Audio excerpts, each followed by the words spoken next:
رب العالمين والصلاة والسلام على سيد الأنبياء والمرسلين وعلى آله الطاهرين المطهرين.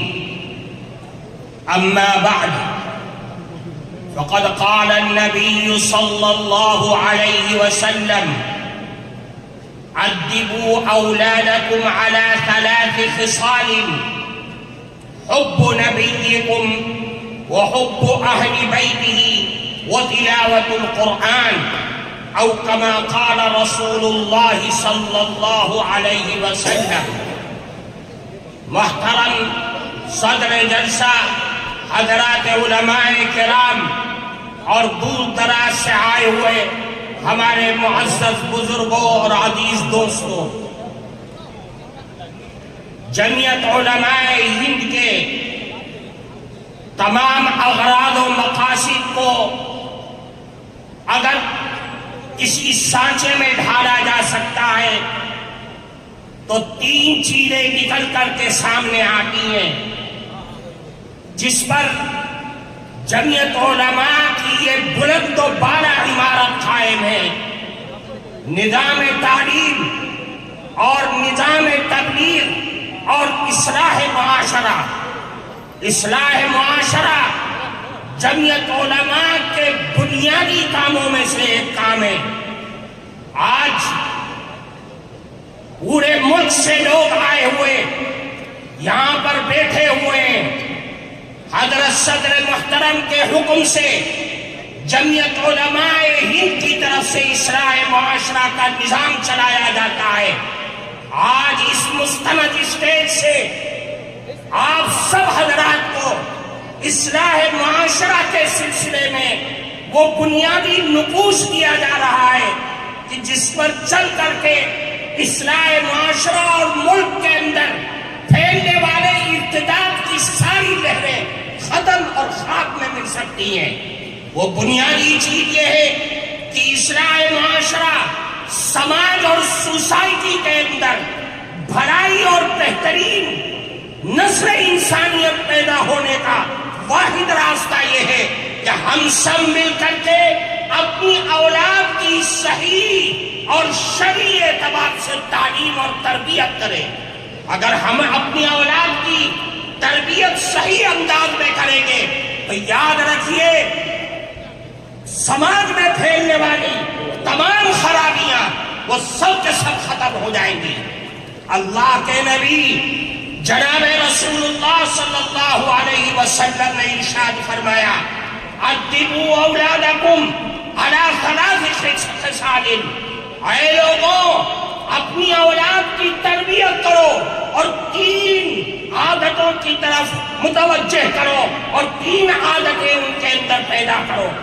سب سے پہلی چیز یہ ہے کہ اللہ کے نبی نے فرمایا اپنی اولاد کے دلوں میں، ان کے ذہنوں میں، ان کے رگ و ریشے کے اندر بچپن ہی سے رسول اللہ کی محبت پیدا کر دو، اللہ کے نبی کی محبت پیدا کرو اور اپنی اولاد کو بتلا دو کہ سب کچھ لٹ سکتا ہے، سب کچھ کا ساری چیزوں کا سودا کیا جا سکتا ہے، لیکن رسول اللہ کی محبت کا سودا ہر چیز نہیں کیا جا سکتا ہے.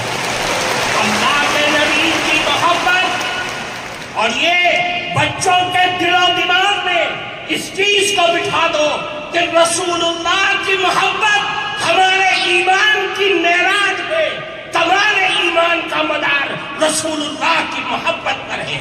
میرے بھائیوں، اللہ کی نبی کی محبت دنیا اور آخرت کی دولت ہے. میں آپ کے سامنے ایک اللہ کے نبی کی حدیث پیش کرتا ہوں. ترمذی شریف کے اندر روایت ہے، ایک صاحب، ایک گاؤں کے ایک صاحب، ایک صحابی اللہ کے نبی کے پاس آئے اور فرمایا: اے اللہ کے نبی، متی الساعۃ، قیامت کب آئے گی؟ حدیث میں ہے کہ اللہ کے نبی نماز کے لیے جا رہے تھے، کوئی جواب نہیں دیا. نماز پڑھائی، سلام پھیرا اور پلٹ گئے. فرمایا: من السائل، کون ہے سوال کرنے والا جو یہ سوال کر رہا تھا کہ قیامت کب آئے گی؟ صحابی کھڑے ہو گئے اور عرض کیا، اللہ کے نبی میں نے سوال کیا تھا کہ قیامت کب آئے گی؟ اللہ کے نبی نے پلٹ کر کے ان سے سوال کیا کہ یہ بتلاؤ کہ ما اعددت لها، تم نے قیامت کے لیے تیاری کیا کر رکھی ہے؟ وہ صحابی تھے، صحابی کے جو دل میں ہوتا ہے وہی زبان پر ہوتا ہے۔ صحابی نے کہا، اے اللہ کے نبی، ما اعددت لها لا کبیر صلاۃ ولا صوم الا انی احب اللہ ورسولہ۔ اے اللہ کے نبی، میرے پاس کوئی نمازوں کا پٹارا نہیں ہے، روزوں کا انبار نہیں ہے، لیکن ایک دولت میرے دل میں بس نہیں ہے کہ میں اللہ اور اس کے نبی سے بے پناہ محبت کرتا ہوں۔ اللہ کے نبی نے فرمایا، اے لوگوں، یہ اللہ کے نبی کا جواب لے کر کے یہاں سے جانا۔ اللہ کے نبی نے فرمایا کہ اے سوال کرنے والے سنو، قیامت تک آنے والی نسل انسانیت سنو۔ فرمایا، المرء مع من احب وانت مع من احببت۔ یاد رکھو، آج دنیا میں جو آدمی جس سے محبت اور دل کا لگاؤ پیدا کرے گا، قیامت کے دن بھی وہ اسی کے ساتھ اٹھے گا، اور تم نے جس سے محبت کا دعویٰ کیا ہے، قیامت کے دن بھی تم اسی کے ساتھ ہوگے۔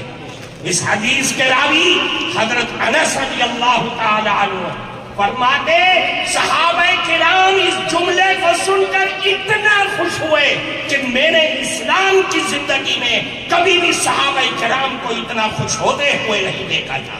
میرے بھائیوں، رسول اللہ کی محبت ہمارے لیے بنیاد ہے۔ ہم سب کچھ لٹا سکتے ہیں، لیکن رسول اللہ کی محبت کا جنازہ، اس کا ایک حرف بھی اپنے دل سے نکال نہیں سکتے، اپنی زندگی سے نکال نہیں سکتے۔ فرمایا، دوسری چیز، اہل بیت کی محبت، بچوں کے دل میں رسول اللہ کے گھر والوں کی محبت ان کے دل کے اندر ڈال دو۔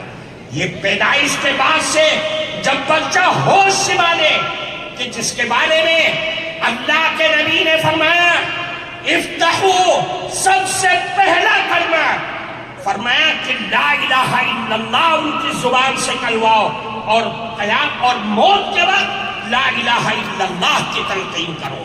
پھر فرمایا آخری چیز، وہ تلاوت القرآن الکریم، قرآن کریم کی تلاوت، قرآن کریم کے الفاظ سے محبت، قرآن کے حلال کو حلال اور قرآن کے حرام کو حرام اپنے بچوں کی زندگی کے اندر بھر دو کہ میرا قرآن، میرا اللہ مجھے یہ کہتا ہے، مجھے اس بات کی دعوت دیتا ہے۔ میرے بھائیوں، قرآن ہماری زندگی کا دستور ہے، قرآن ہمارا آئین ہے، آئین شریعت ہے۔ قرآن کو لازم پکڑنا ہوگا۔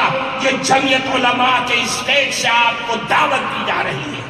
اللہ کے نبی نے فرمایا، الا انہا ستکون فتنہ، اے لوگوں آگاہ ہو جاؤ، فتنے آئیں گے، آزمائشیں آئیں گی، بلائیں آئیں گی، دنیا کی بھی آئیں گی اور آسمانی بھی آئیں گی۔ صحابہ کے کلیجے ہل گئے۔ فرمایا، اللہ کے نبی، من مخرج منہا یا رسول اللہ، ان فتنوں سے نکلنے کا راستہ کیا ہوگا؟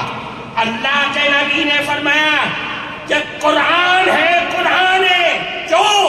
فیہ نبأ من کان قبلکم وخبر ما بعدکم وحکم ما بینکم۔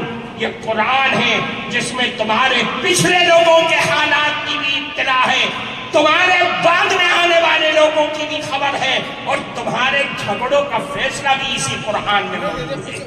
اس لیے میرے بھائیوں، قرآن پکڑو، حالات کو سدھارو۔